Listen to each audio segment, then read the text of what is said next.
Have you ever felt so overwhelmed that you didn't want to live anymore? Picture this: a 23-year-old woman, a mother of a 7-year-old boy, working 16 to 18 hours a day, every day, for 3 solid months. No breaks, no time off, just work. The guilt of barely seeing her child eats at her, gnawing away at her heart. She's desperate, wanting to quit, but her husband convinces her they can't afford it.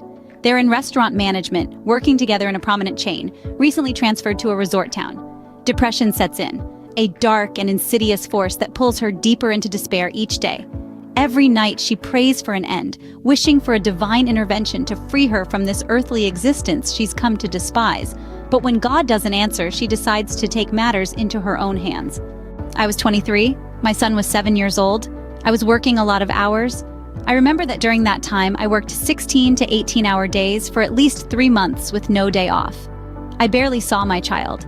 The guilt from that was overwhelming. I told my husband that I needed to quit. He talked me out of it, saying that we couldn't afford it. My husband and I worked together. We were in restaurant management for a prominent chain. We had recently been transferred to a resort town in Delaware. I was terribly depressed from working so much. I went to bed every night praying for God to take me. I said that I hate it here, on earth. I did not want to live anymore. I finally gave up on God taking me. I decided to take my own life. It was important that nobody stop me. I planned to check into a hotel, pay 3 days in advance, and ask that I not be disturbed. Then I would kill myself by slitting my wrists in the tub. I would have plenty of time to die without anyone finding me and being able to save me. The night before the day I was to carry out my plan, I went upstairs to my bathroom to get ready for bed. I was standing in front of the sink. I had my toothpaste in one hand and toothbrush in the other, about to squeeze on the toothpaste. I felt extremely nauseated for a couple of seconds and saw in the mirror that I was falling. Immediately, I was somewhere else.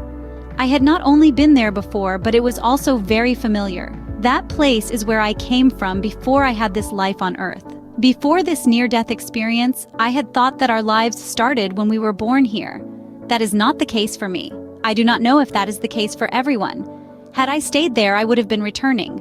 All of that is only knowledge. I have only memory of darkness. I saw nothing. I did not see the entity or person who was with me either. Even so, I know the person very well.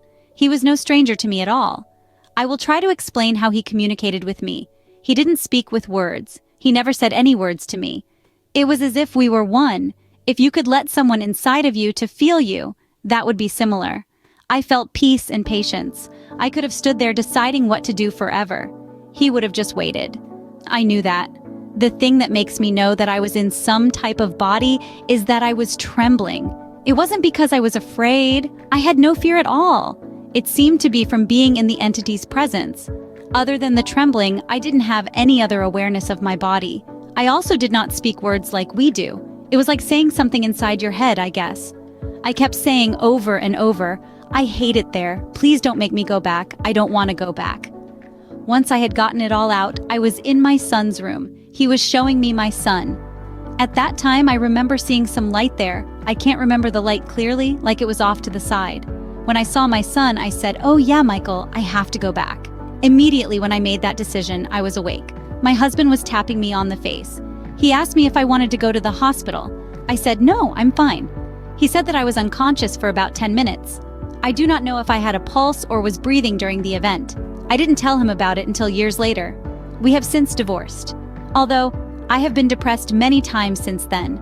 The depression that I felt then went away. I did not want to kill myself anymore. I cannot say that I have been the greatest mother, but there must be some reason that I should be here with my son. Or maybe the entity just knew that reminding me of him would make me want to return to Earth.